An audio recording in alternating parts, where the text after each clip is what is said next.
So there is a question, यहाँ पर example हम लेते हैं। यहाँ पर मैग्नेटिक फील्ड की इंटेंसिटी और टोटल वैल्यूज़ दी हुई हैं। ये इस तरीके से हैं कि magnetic field 2 × 10⁻⁷ into sine 10.5 × 10⁻³ plus 1.5 × 10⁻11 tesla ये है। अब हमसे पूछा जा रहा है कि what is the value of electric field and what would the equation of electric field. Well, electric field की इंटेंसिटी क्या होगी और टोटल इलेक्ट्रिक फील्ड की वैल्यू क्या होगी। सो फर्स्ट थिंग हमें पता है कि हम इस इक्वेशन को इस फॉर्म में लेंगे जिस फॉर्म में हमने इक्वेशन को पढ़ा हुआ है। तो B Y is equal to 2 × 10⁻⁷ into, हम इसको सबसे पहले अपनी स्टैंडर्ड इक्वेशन के साथ कंपेयर करते हैं। तो स्टैंडर्ड इक्वेशन को कंपेयर करने के लिए स्टैंडर्ड इक्वेशन को इसके जस्ट नीचे लिखिए, B0 into sine of something. यहाँ पर क्या था, हमारे पास क्या था, KZ। तो उस KZ की जगह भी यहाँ पर हमारे पास क्या गया है, K into X plus 1.5 this was just correlated to what, omega. तो हम इसको लेंगे omega into T.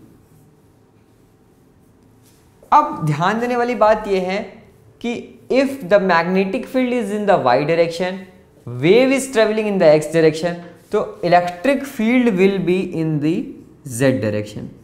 So first thing is clear, electric field की जो वैल्यू हमें चाहिए थी कि electric field E in the direction of something will be equal to E0 sine of K the direction plus omega T. ये आती electric field की इंटेंसिटी। तो उसके लिए हमें सबसे पहले डायरेक्शन मिल गई कि E equals to EZ plus E0 sine of something into K की वैल्यू कुछ होगी इंटू Z प्लस ओमेगा की वैल्यू आएगी इंटू T। इस फॉर्म में हमारी E की इक्वेशन होगी। ये चीज़ हमें पहले से ही पता चल गई। नाउ B0 के साथ अगर इस इक्वेशन और इस इक्वेशन को कंपेयर करेंगे तो हमें B0 की वैल्यू क्या दिखती है, 2 × 10⁻⁷ टेस्ला।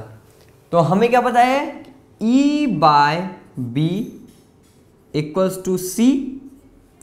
अब अगर E/B इक्वल्स टू C से हम E की वैल्यू निकालें तो 2 × 10⁻⁷ इंटू 3 × 10⁸ मीटर पर सेकेंड। यहाँ से हमें वैल्यू क्या मिल जाएगी, 60। So 60 वोल्ट पर metre is the intensity of electric field at this point. तो हमें यहाँ पर E0 की वैल्यू क्या मिल गई, 60। तो हमारी इस इक्वेशन में हमें जो कितने अननोन्स थे उसमें से हमें 2 अननोन मिल गए, 60 और Z। Now this K and omega will be common for both the waves, both the field intensities. जो K मैग्नेटिक फील्ड के लिए होगा वही K इलेक्ट्रिक फील्ड के लिए होगा, और जो ओमेगा होगा मैग्नेटिक फील्ड के वही ओमेगा भी इलेक्ट्रिक फील्ड के लिए होगा। तो हम इनकी वैल्यूज़ को सीधे वहाँ से उठा सकते हैं, 10⁻³ और यहाँ पर 1.5 × 10⁻11। लेट्स सपोज कि we have also to calculate the lambda and nu of the wave. अगर हमें लैम्डा और न्यू यानी वेवलेंथ लैम्डा और फ्रीक्वेंसी न्यू ये दो चीज़ें कैलकुलेट करनी है तो कैसे करेंगे। So we know what is the lambda. Lambda हमारे पास क्या था, लैम्डा वॉज 2π/K। लैम्डा हमारे पास क्या था, 2π/K। सो हम इस 2π/K को यूज करेंगे, 2π/0.5 × 10⁻³ दिस इज 2π/0.5 × 10⁻³ तो यहाँ से हम देख सकते हैं this would be 4π × 10⁻³ metre. Again nu के लिए सेम, न्यू क्या था, nu omega was 2 pi nu, so what would be nu? Nu will be omega upon 2 pi, this would be omega divide by 2 pi. So omega divide by 2 pi क्या होगा? Omega T की value ये है, यहाँ से omega की value लिख सकते हैं 1.5 into 10⁻11 divide by 2 pi. So omega by 2 पाई की यहाँ पे हमें वैल्यू मिल जाएगी।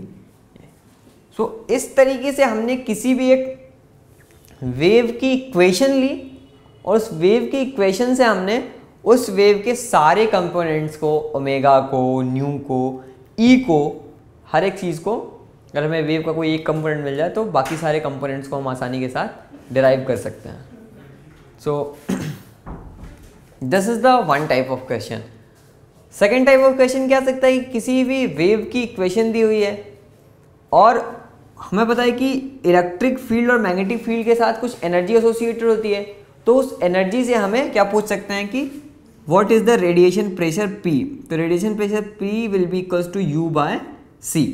तो वहाँ से आसानी के साथ U एनर्जी किसी भी सिस्टम की कैलकुलेट कर सकते हैं, किसी भी वेव की इलेक्ट्रिक फील्ड के साथ या मैग्नेटिक फील्ड के साथ एनर्जी कैलकुलेट कर लीजिए और C को वहाँ पर पुट कर दीजिए। नेक्स्ट क्वेश्चन, ये बहुत ज़्यादा बार पूछे जाते हैं कि अगर कोई वेव किसी भी सरफेस पे, सपोज ये एक सरफेस है, इस सरफेस पर कोई वेव किसी एंगल पर फॉल कर रही है, अगर इस सरफेस का नॉर्मल यहाँ पर है तो इस नॉर्मल के साथ कोई एंगल बनाती हुई लाइन, यानी नॉर्मल इसका फ्रंट में होगा, तो इसका हम क्रॉस सेक्शनल व्यू देखेंगे ऐसे, तो इस पर किसी नॉर्मल के साथ, इसका जो नॉर्मल है उस पर किसी एंगल के साथ ये लाइन पड़ रही है।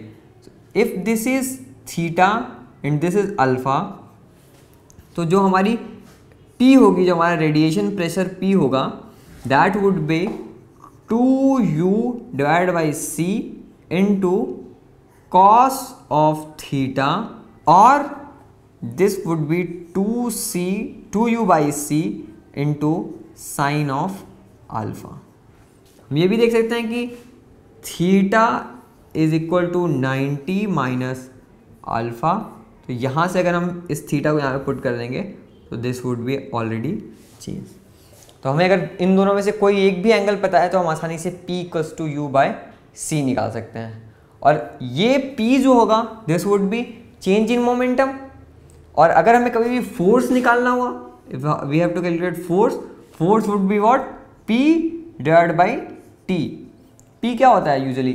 M into V divide by T। ये हमें क्या देगा? V divide by T will be compare to A, और यहाँ से हमें हमेशा फोर्स मिल जाएगा। तो अगर किसी बॉल पे या किसी बॉडी पे सपोज करो रेडिएशन P पड़ रहा है कुछ टाइम T के लिए, चेंज इन मोमेंटम P आ रहा है इन सम टाइम T, तो वहाँ से फोर्स की वैल्यू भी आसानी के साथ कैलकुलेट कर सकते हैं। That would be F equal to P divide by T, और P की वैल्यू हमें यहाँ से मिलेगी U बाई C। उसके बेसिक इक्वेशन है, अगर परफेक्टली एब्जॉर्बेंट सरफेस है, अगर कोई ऐसी सरफेस है जो कि जितनी भी इस पर वेव्स पड़ रही हैं सबको वो एब्जॉर्ब कर ले रहा है, तो उसके लिए U बाई C। एल्स हम देखेंगे कि कितना पार्ट वो रिफ्लेक्ट हो रहा है।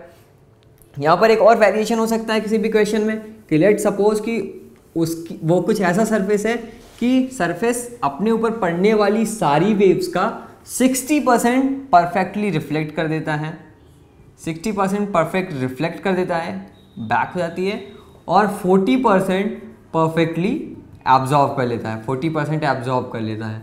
तो अगर ऐसा कि 40% एब्जॉर्ब कर लेता है और 60% रिफ्लेक्ट कर देता है, so we will use the formula for P equals to 2U by C।